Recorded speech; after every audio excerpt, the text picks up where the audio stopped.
Bonsoir à tous, nous nous retrouvons comme d'habitude sur ma chaîne Twitch. Avant de commencer, j'aimerais vous dédier un petit message à tous. Je dis des bêtises, je vous embête, je me fous de votre tête parfois, et d'autres choses encore. Et malgré tout cela, vous continuez à me supporter, quel que soit l'endroit où je me trouve. Un an qu'on est ensemble, avec de nouvelles personnes qui viennent à chaque live. Vous êtes des amours, et je suis tellement heureuse de tous vous connaître. D'une communauté, nous sommes devenus une grande famille, prenant soin les uns des autres. Je suis émue, même trop émue par tant de tendresse et d'amour. Vous m'acceptez tel que je suis, ce qui n'a pas toujours été le cas. Je regrette nullement de vous connaître. Vous m'apportez énormément de bonheur à n'importe quel moment, les bons comme les mauvais. Vous êtes une partie intégrante de ma vie pour toujours. Voilà, je devais vous dire cela avant de débuter ce live. Bien, aujourd'hui ce sera très spécial, car je vais vous raconter une histoire qui s'est déroulée pas loin de chez moi. Alors mettez-vous dans le noir, ainsi que le casque ou écouteur. Et c'est parti. Tout près d'un village dont je tairai le nom, il y a une forêt, et au milieu de celle-ci se trouvait un étang. L'eau possédait une couleur sombre, et personne ne pouvait voir le fond. Des cabanes abandonnées décoraient un des côtés de l'étang. Du lierre poussait dessus, et l'herbe était très haute. Aucun être humain n'était venu depuis un long moment. L'atmosphère semblait pesante. Seuls les animaux y venaient avec une certaine crainte. Pourquoi me direz-vous? Une histoire est liée à cet étang, et je vais vous la raconter. Il y a quelques années, l'étang était magnifique et de couleur bleu clair, pleine de vie, rien à voir avec ce qu'elle est devenue. Une colonie se trouvait près de ce magnifique lieu durant les vacances scolaires. Les enfants avaient entre 6 et 10 ans environ. L'équipe d'animation se composait d'un directeur, d'une infirmière, de 3 animateurs et 2 animatrices. L'habitation pour le séjour était des petites cabanes avec au maximum 6 enfants pour chaque. Les adultes se partageaient l'un d'eux, et elles se trouvaient dans le milieu afin de mieux surveiller les enfants. Tout se passait bien au début. Un lien s'était fait entre les petits et une des animatrices. Tout le monde l'adorait en raison de sa gentillesse et de sa compassion. Elle était une oreille attentive pour ceux qui en avaient besoin, surtout quand il y avait un souci. Cette animatrice s'appelait Neila, et elle faisait sa toute première colonie. Les autres se connaissaient depuis au moins 4 ans. Les débuts se passaient à merveille. Les jours se ressemblaient entre repas, temps calme et activités. La jeune Neila, cependant, remarqua de drôles de choses. Les enfants se méfiaient des autres animateurs. Elle ne comprenait pas vraiment, mais se dit que ce devait être son imagination. Malheureusement, son impression se confirma quand elle vit sa collègue crier sur un enfant, sans aucune raison, ou encore un des animateurs en menacer un. À chaque fois, elle intervenait et en parlait au directeur, mais rien n'était fait. Cela se produisait plusieurs fois par jour, sans qu'elle puisse faire quoi que ce soit. Elle voulait en parler aux autorités, mais elle n'eut pas le temps de le faire. Une nuit, les animateurs décidèrent d'aller un peu plus loin du camp, une fois s'être assuré que les enfants soient endormis malgré les tensions. Après la réunion et une fois la vérification faite, ils partirent et préparèrent un petit feu de camp. Chacun racontait des petites anecdotes sur eux. Puis l'un des animateurs mit au défi les autres. Neila était réticente à le faire, mais les autres insistaient tellement qu'elle n'eut d'autre choix d'accepter. Ensemble, ils allèrent au bord de l'étang pour le défi de Neila. Elle devait nager jusqu'au milieu avec une corde munie d'une pierre accrochée à sa cheville. Tous les animateurs avaient hâte de voir l'exploit du jour. Malgré ses craintes, la jeune Neila se jeta à l'eau et nagea. Les premières brasses allaient, mais rapidement, elle eut du mal à maintenir sa tête hors de l'eau. Le poids de la pierre la menait vers le fond. Elle voulut revenir, mais ses collègues l'empêchaient d'atteindre le bord et lui criaient de terminer.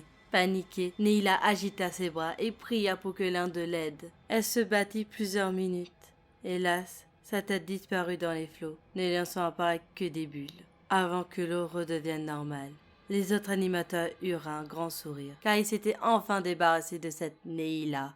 Ils partirent vers leur cabane, laissant la jeune fille au fond de l'étang. Le lendemain, le directeur de la colonie déclara la disparition de la femme aux autorités. Son corps fut retrouvé le jour même dans l'étang avec une corde attachée à sa cheville.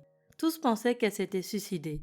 Les enfants ne comprirent pas la raison de sa mort. Ils pleurèrent. La police classa l'affaire en tant que suicide. Suite au drame, les enfants rentrèrent chez eux. Après 2 jours, il ne restait que les adultes. Ils profitèrent d'une journée supplémentaire avant de se revoir l'année prochaine et donc de fêter un merveilleux événement à leurs yeux, la mort de Neila. En effet, personne ne pourrait révéler leur secret vis-à-vis des enfants. C'était la première année qu'ils devaient recruter une autre personne. Ils avaient pris la décision de s'en débarrasser, d'où le fameux défi lancé à la pauvre fille. Le soir même, les adultes ne se sentirent pas très à l'aise. Ils avaient l'impression d'être observés. Parfois des sons se firent entendre, comme une voix étouffée par quelque chose. La peur commença à monter pour certains. Puis quelque chose apparut de l'étang. Une silhouette. La couleur bleuâtre de sa peau faisait penser à une personne noyée. Ses vêtements étaient abîmés à cause du temps passé dans l'étang. Une corde était accrochée à sa cheville. L'un des adultes la reconnut. Neila. Mais comment pouvait-elle être devant eux alors qu'ils l'avaient vue mourir? Un sourire sadique illuminait le visage de la jeune animatrice morte. Impossible pour elle de parler à cause de l'accumulation d'eau dans ses poumons. Aucune personne n'eut le temps de bouger, qui tombèrent au sol, sans en comprendre la raison. Une corde mouillée était accrochée à leur cheville, avec au bout une pierre. Rapidement, quelque chose emplissait leurs poumons, et ils commencèrent à suffoquer, n'arrivant pas à trouver de l'air. Certains tentèrent de crier, et d'autres de s'en aller, mais la douleur les empêchait de bouger. Leur vie s'en allait, sans qu'ils puissent faire quoi que ce soit. Leurs yeux imploraient la pitié à l'esprit de la jeune femme. Hélas pour eux, elle ne bougea pas et se contenta d'observer la scène. La souffrance dura plusieurs minutes pour les vivants, puis le silence tomba petit à petit. La jeune Neila, satisfaite, retourna dans sa nouvelle demeure, l'étang. Les corps du directeur, de l'infirmière et des animateurs furent retrouvés près de l'étang quelques jours plus tard, avec des visages crispés de terreur et de douleur. Les policiers ne comprirent pas comment de l'eau pouvait se trouver dans leurs poumons alors qu'ils étaient hors de l'étang. Après quelques mois d'investigation, l'affaire fut classée en tant qu'accident malgré le mystère sur la manière dont ils s'étaient noyés. Depuis les drames, la colonie a fermé et plus personne n'est retourné près de l'étang. Certaines personnes craignaient que Neila revienne pour les emporter dans l'étang, où elle-même avait trouvé la mort. Pour eux, il y avait une part de paranormal. Les villages d'à côté n'osaient pas venir par crainte de subir le même sort que les adultes de la colonie. Alors dites-moi, chers followers, oseriez-vous y aller pour voir notre chère Neila? Tiens, plus personne ne passe sur le live?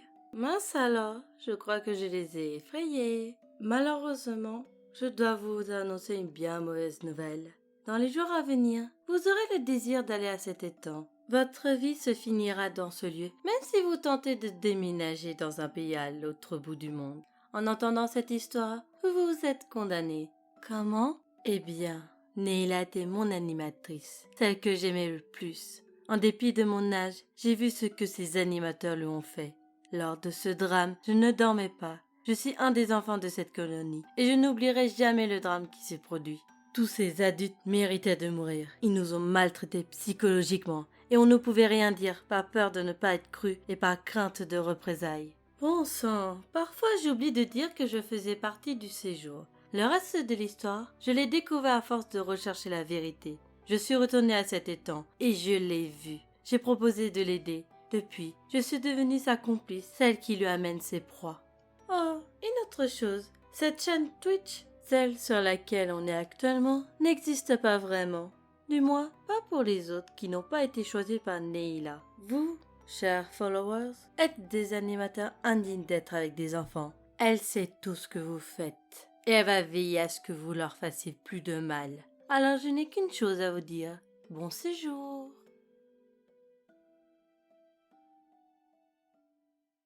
Aïe aïe aïe, je plains les animateurs qui font du mal aux enfants. Mourir noyés sans être dans l'eau, n'est-ce pas terrible?